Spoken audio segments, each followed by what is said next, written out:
Bueno, un cordial saludo para todos ustedes. Espero se encuentren muy bien. Un placer poderlos saludar nuevamente.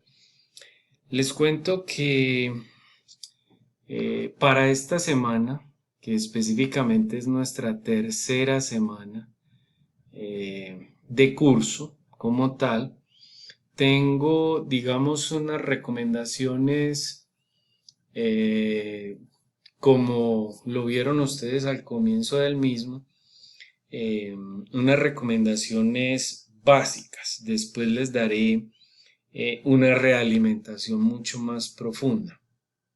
Digamos que primero que todo, pues haciendo la revisión respectiva de sus primeros avances, vamos a mirar cositas y esas cositas tienen que ver específicamente con el planteamiento del problema. Tenemos, por ejemplo, el primer caso, perdón, donde habla de ausencia de la identidad corporativa del grupo empresarial Cotrasandina, ¿cierto? Cotrasandina. Espero que esté bien pronunciado de esa manera.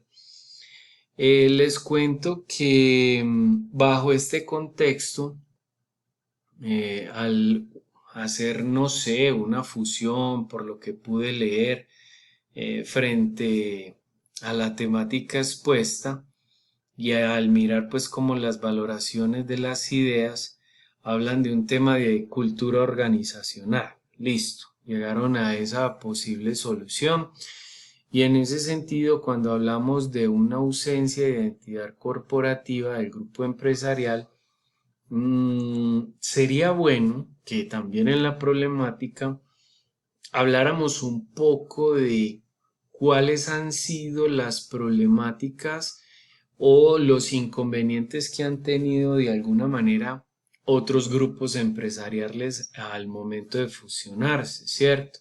Porque esto le da un poquito más de validez precisamente a lo que ustedes están mencionando allí, ¿cierto? En este ejercicio también es muy importante que bajo este esquema, pues también delimitemos un poco hacia dónde vamos, porque hablar de ausencia de identidad corporativa, mm, esa delimitación, cuando hablamos de dos empresas que se convierten en un grupo empresarial, esta cultura organizacional, pues sí, puede ser un problema al momento de la fusión porque cada uno viene con su esquema empresarial de manera individual, lo podemos llamar así. Entonces, en ese sentido, sería muy importante que esa delimitación también hable de la cultura organizacional de ambas empresas, como para mirar dónde pueden haber también algunos baches o algunas debilidades en el proceso, porque cada una se viene con sus debilidades y con sus fortalezas. Entonces sería bueno también mencionarlo dentro de la problemática como tal, ¿cierto? Que fue lo que logré ver. Em, Hay otro momento también específico, por ejemplo, en este caso, donde dice que los ciudadanos colombianos ajenos a una cultura financiera, vulnerables al consumismo, panorama que dificulta la utilización de metodologías básicas de conocimiento financiero y repercute directamente en la calidad de vida y en la solidez patrimonial de la muestra poblacional. Ahora, la pregunta aquí, vuelvo al tema de la delimitación. Hablar de delimitación es sesgar un poco o digamos acortar un poco ese alcance, porque cuando hablamos de ciudadanos colombianos estamos hablando de los 48, 49 o los 45 o 50, porque el DANE la verdad no nos ha dicho exactamente cuántos somos. Dicen ya que somos alrededor de 48, pero todavía no hay una cifra definida. Pero si estamos hablando de todos los colombianos, estamos hablando de un alcance bastante grande. Y hablar de, digamos, metodologías para las finanzas, yo lo considero como finanzas personales.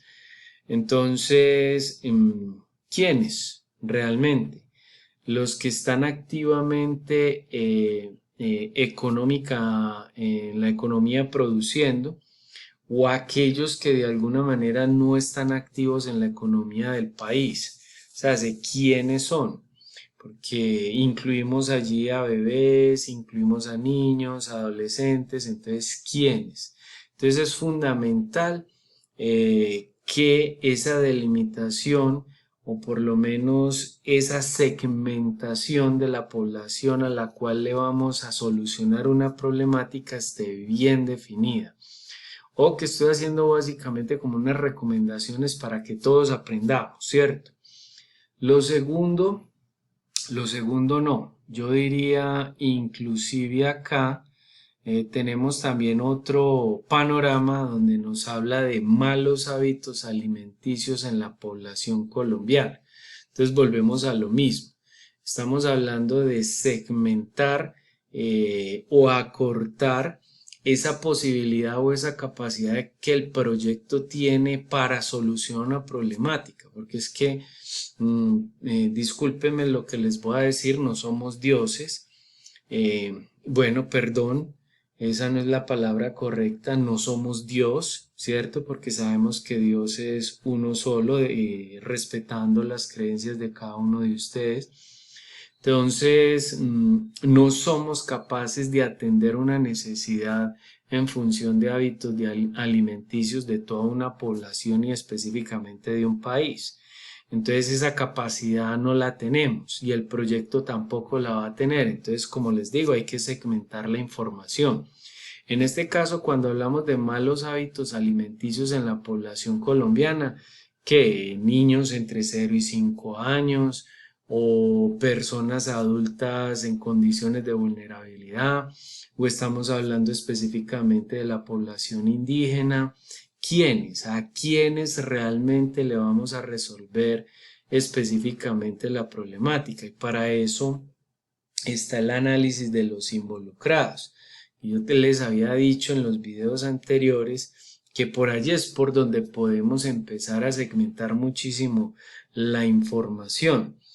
¿Quiénes son los que directamente tienen ese dolor de cabeza? Y segmentarlos nos facilita muchísimo la gestión del proyecto como tal. Entonces esto para que lo tengan en cuenta como primera recomendación de la semana para lo que sigue.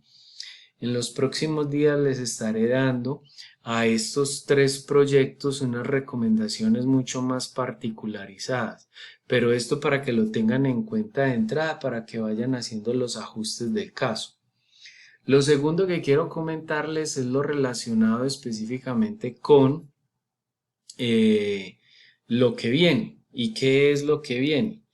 Vienen 3 semanas, contando a partir del día de hoy, el desarrollo de la solución como tal. En ese desarrollo de la solución tenemos que hacer inicialmente un estudio de necesidades y por eso hago estas recomendaciones o la primera recomendación de la delimitación de la problemática. ¿Por qué? Porque ese estudio de necesidades va en 2 líneas. Una, si es una necesidad, o 2, si es una oportunidad, ¿cierto?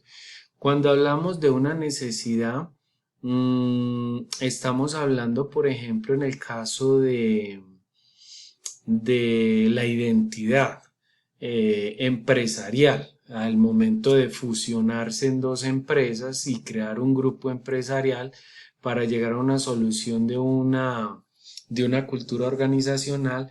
Allí hay una necesidad latente. La cultura organizacional es una necesidad como tal. Entonces, cuando hablamos de estudio de necesidades, estamos hablando específicamente de esa cultura organizacional, a cuántas personas realmente va a abarcar. O sea, en este caso, cuántas personas de alguna manera hay en ambas organizaciones que se convirtieron en una sola, ¿cierto?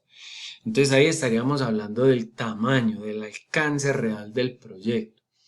Lo segundo que hay que tener en cuenta es en relación a proyecciones estadísticas. Y cuando hablamos de proyecciones estadísticas, estamos hablando concretamente de esa cultura organizacional, eh, digamos, habría que buscar estudios, volver otra vez a las bases de datos y manifestar como llegar y decir cómo ha sido el comportamiento de la cultura organizacional a través del tiempo, cómo ha evolucionado. Puede ser del 2013 a la fecha, puede ser del 2015 a la fecha. Y esto que estoy diciendo les debe servir para todos porque y en igual medida, ¿cierto? Entonces, en la plataforma yo les coloco unos casos de ejemplo. Allá se habla del caso 1 y caso 2, que vienen precisamente de proyectos de finanzas públicas. Entonces, en ese sentido, hay que hacer unas proyecciones o búsqueda de información de proyecciones que hayan en la red, en las bases de datos, para poder soportar precisamente ese alcance. En el caso, por ejemplo, del tema financiero, de las finanzas de los colombianos o de las finanzas personales, también hay que mirarlo desde el punto de vista de la necesidad más no de la oportunidad. Entonces, en ese sentido, pensaríamos o pensaría yo desde mi punto de vista que se debe buscar información precisamente en eso. Cómo los colombianos, de acuerdo al alcance que había manifestado anteriormente, gestionan sus finanzas, cuál ha sido su comportamiento y cuál es, y de igual manera esa proyección estadística. Perdón. Y en el caso, por ejemplo, en este caso de los malos hábitos alimenticios de la población colombiana, ¿qué diría yo? Se podrían enfocar, no sé, ya es un tema que ustedes deciden, los dueños de esta propuesta. Se pueden enfocar por el tema de necesidades, donde uno puede encontrar, por ejemplo, estadísticas de la malnutrición infantil en temas en años anteriores, 2013, 2018. Por ahí hay reportes en ese sentido, donde colocan los años y colocan los porcentajes en función de una proyección de cómo ha venido aumentando, disminuyendo la nutrición infantil entre 0, 4, 0 y 5 años. Por eso les hablaba específicamente de segmentar muy bien la información. O lo pueden ver por el lado de una oportunidad donde ustedes la solución la enfoquen en el diseño, desarrollo de un producto que verdaderamente ataque ese tema de los malos hábitos en función de una nutrición muchísimo más sana.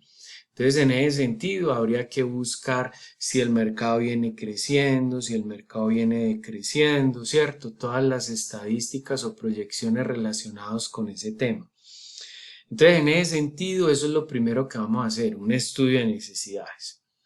Lo segundo que viene después del estudio de necesidades es hacer la estructura analítica del proyecto. Y la estructura analítica del proyecto está conformada por 3 elementos fundamentales, o yo diría 4, donde hablamos de actividades de fin, que son las actividades de efecto, que ustedes lo van a ver en el documento guía, ¿cierto? Es un mapa mental donde en ese mapa mental se estructura qué es lo que se va a hacer por cada uno de los componentes, fin, propósito, productos y actividades.